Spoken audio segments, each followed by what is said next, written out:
est 13 heures. Mesdames, Messieurs, c'est l'heure de l'actualité de la mi-journée sur Camnews 24 et ITFM Radio. Un seul titre à la une de ce journal.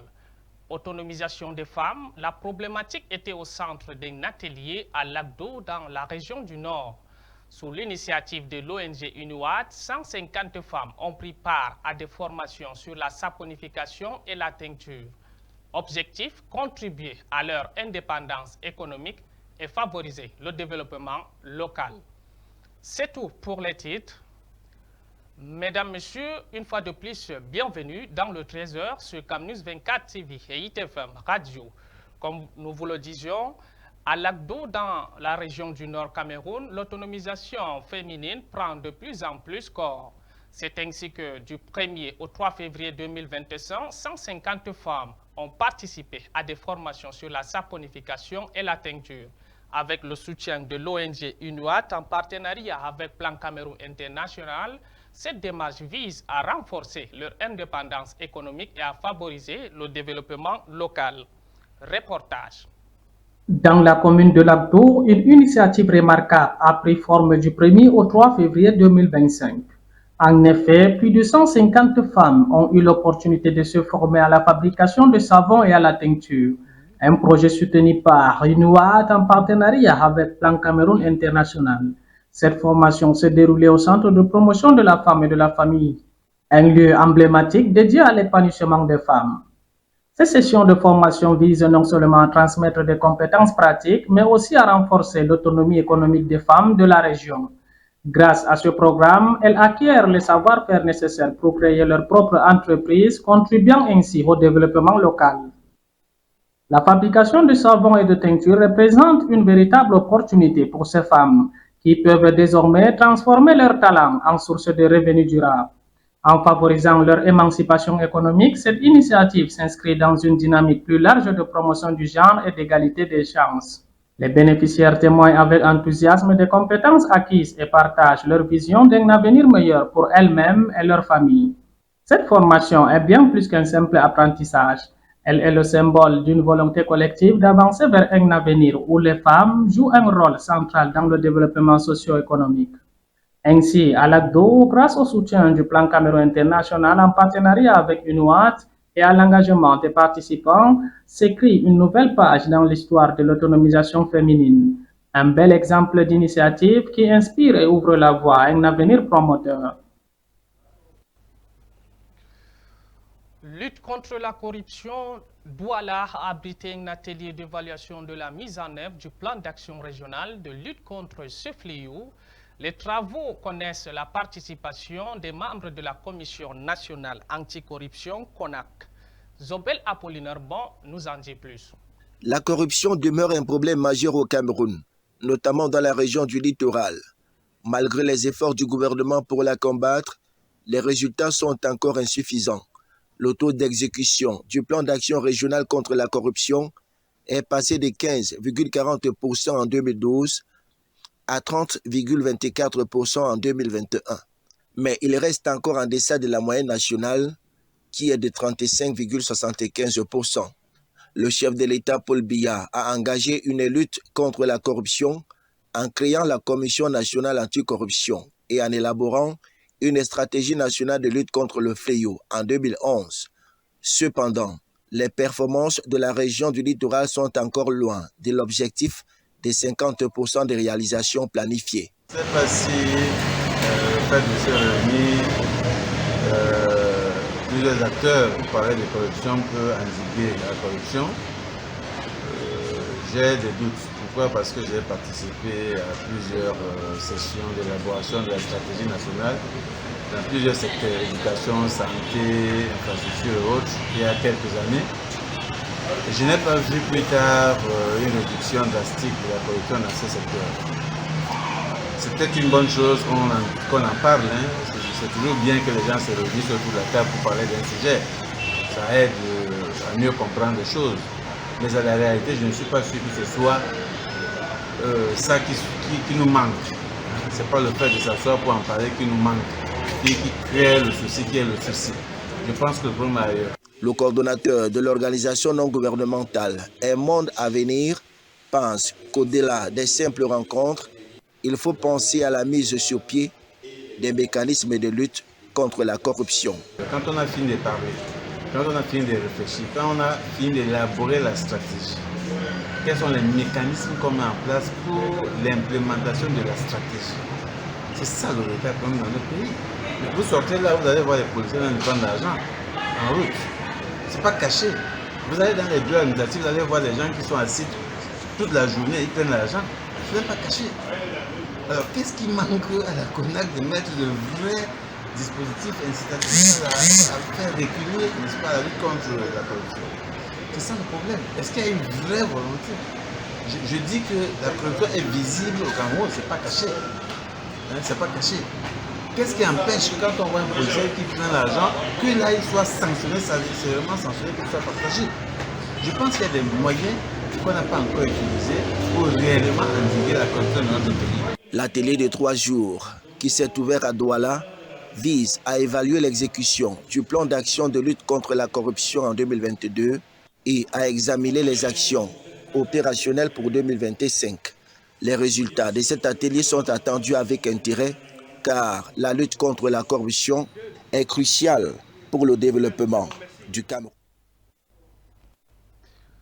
La santé n'a pas de prix, mesdames, messieurs. Journée mondiale de lutte contre le cancer. L'événement s'est célébré le 4 février dernier. Il était question pour l'Union internationale contre le cancer de sensibiliser la population mondiale sur les enjeux liés au cancer et promouvoir les actions de prévention, de dépistage et de traitement de cette maladie. Zobel Apolline Arbon nous explique tout cela. L'objectif principal de la Journée mondiale de lutte contre le cancer est de sensibiliser les populations à l'importance de la prévention et du dépistage précoce du cancer, promouvoir les recherches et les traitements innovants contre le cancer, soutenir les personnes atteintes de cancer et leurs familles et encourager le gouvernement et les organisations à prendre des mesures pour lutter contre la pathologie. Chaque année, la Journée mondiale de lutte contre le cancer est célébrée autour d'un thème spécifique qui met en avant un aspect particulier de la lutte contre le cancer. Et pour cette année, le thème choisi est « Unis par l'unique ». Ce thème met en avant l'importance de considérer chaque personne atteinte de cancer comme unique avec ses propres besoins. L'objectif est de promouvoir une approche centrée sur la personne dans les soins du cancer qui intègre pleinement les besoins uniques de chaque individu avec compassion et empathie. Le taux de prévalence du cancer dans le monde est élevé et en constante augmentation. Selon l'Organisation mondiale de la santé, le cancer est responsable de près de 10 millions de décès chaque année, ce qui en fait la deuxième cause de décès mondiale après les maladies cardiovasculaires. Le taux de prévalence des malades atteints de cancer au Cameroun est estimé à environ 25 000 malades, avec une incidence annuelle de 15 000 nouveaux cas. Les formes les plus répandues du cancer au Cameroun sont le cancer du sein, le cancer du col de l'utérus, les lymphomes malins, le cancer de la prostate et le sarcome de Kaposi. Il est important de noter que ces chiffres sont probablement sous-estimés en raison de l'absence des registres exhaustifs des causes des décès et de la faible couverture du dépistage du cancer au Cameroun. Les principaux facteurs de risque de cancer au Cameroun sont les agents infectieux tels que le VIH-Sida, le virus de l'hépatite B et le papillome iris, ainsi que le tabagisme, l'alcool, l'obésité et le manque d'activité physique. Mais le gouvernement camerounais multiplie les efforts pour améliorer l'accès aux soins pour les patients atteints de cancer par la création des centres spécialisés. Ouvrons la page sport à présent. L'affiche Union contre Dynamo de la 10e journée à Douala joue les prolongations à la gendarmerie. Et pour cause, une affaire de recettes est née.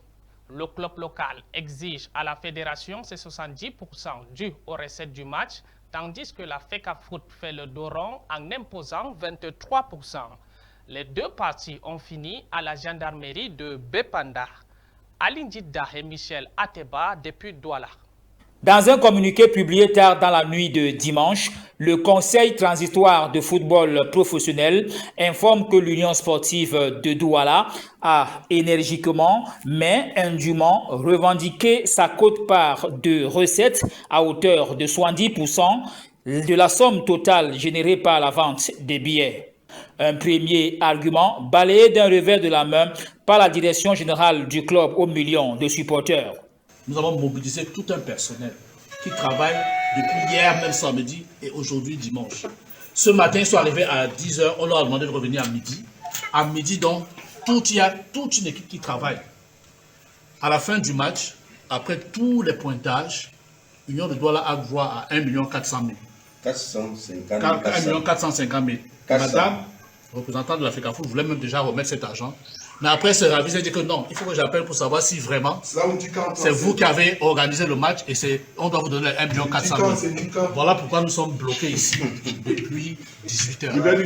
La FECAFOOT, à travers le Conseil transitoire du football professionnel, l'organe en charge d'organiser les championnats professionnels, explique que la formation du Littoral en tant que club qui recevait Dynamo de Douala n'a pas respecté à temps et dans les délais réglementaires les conditions fixées par la nouvelle grille de répartition des recettes. Un deuxième argument, botté en touche par le club du Littoral. Elle veut nous donner 23%. Ils vont dire non, on ne peut pas prendre 23% parce que c'est nous qui avons organisé tout le match. Tout le personnel de contrôle, c'est nous qui les avons mis. Et Union de Douala n'a jamais choisi le stade Mbappé. Donc même si la fédération a payé Mbappé, ça n'engage que la fédération. Le courrier est là, le courrier de l'Union sportive, je vais vous envoyer ça demain. Le courrier de l'Union sportive indique bien que l'Union a choisi le stade annexe de la réunification pour jouer ses matchs. La FECAFOOT explique cependant s'être acquittée de la location du stade et brandit l'acquittance numéro 0132 216 de l'ONIES. Elle estime qu'il revenait à verser à l'Union sportive de Douala 23% du total des ventes au club, environ 650 000 francs CFA. Un troisième argument démonté par la direction générale des Nazara Gamakai. Grand derby, Union Dynamo. La fédération s'est précipitée à aller payer Mbappé Lépé. Or, nous n'avons jamais choisi Mbappé Lépé pour jouer nos matchs. Nous avons choisi le stade, le stade annexe de la réunification pour jouer nos matchs. Donc, qu'ils aient payé Mbappé Lépé, ça ne nous engage pas. Voilà pourquoi le secrétaire général Blaise Bida nous a demandé de payer. On a renvoyé dans les 350 000 de paiement. Ça a été fait depuis mercredi, jeudi, vendredi, samedi. Entre-temps, nous avons eu des séances de travail ici avec le directeur du stade. Depuis hier, notre équipe se mobilise pour voir tous les endroits névralgiques. Nous avons acheté des chaînes, nous avons acheté des cadenas pour pouvoir sécuriser le stade. Et vous avez vu qu'on a sécurisé assez le stade. Voilà pourquoi la recette est assez importante. Malgré la médiation du président de la Ligue régionale du football du Littoral à la gendarmerie de Bépanda, la recette de la rencontre Union sportive de Douala Dynamo de Douala, plus de 2 millions de francs CFA, reste bloquée. Ni la FECAFOOT, encore moins l'Union sportive de Douala, n'est rentrée en possession de sa quote-part. Lion indomptable, Fuerten. Après One All Sport, la sélection nationale du Cameroun a un nouvel équipementier depuis le 4 février. Il s'agit de la marque suisse Fuerten, qui a été choisie par le comité d'urgence de la FECAFOOT réuni à Yaoundé mardi dernier. En dehors de l'annonce, l'on n'en sait pas plus. Aline Djida et Michel Ateba nous renseignent. 6 mois après le départ de One All Sport, les Lions indomptables du Cameroun ont un nouvel équipementier. Il s'agit de l'entreprise suisse Fortin, basée à Genève. L'information a été officialisée le 4 février via un communiqué de la Fédération camerounaise de football. Un choix du comité d'urgence de la FECAFOOT réuni à Yaoundé. Aucun détail cependant n'a été mentionné, encore moins les motivations du choix de ce nouvel équipementier, encore inconnu du grand public camerounais. Créée en 2011, la marque arrive au Cameroun pour la première fois. Les amoureux du sport roi attendent donc voir la durée de ce nouveau bail, les clauses financières et bien d'autres conclusions qui seront bénéfiques pour les 11 sélections nationales masculines et féminines du Cameroun. 14 est la 3e marque contractée en 4 ans. Bien avant, on a eu droit à Lecoq Sportif et One All Sport, dont les contrats ont été rompus de manière unilatérale. Mieux vaut tard que jamais, sauf pour prendre le train, là, il vaut mieux être à l'heure. C'est sur ce conseil que nous mettons un terme à cette actualité de la mi-journée sur Camnews 24 et ITFM Radio en direct de Garoua. Rendez-vous à 20h, mesdames, messieurs, pour le grand format. On jarama.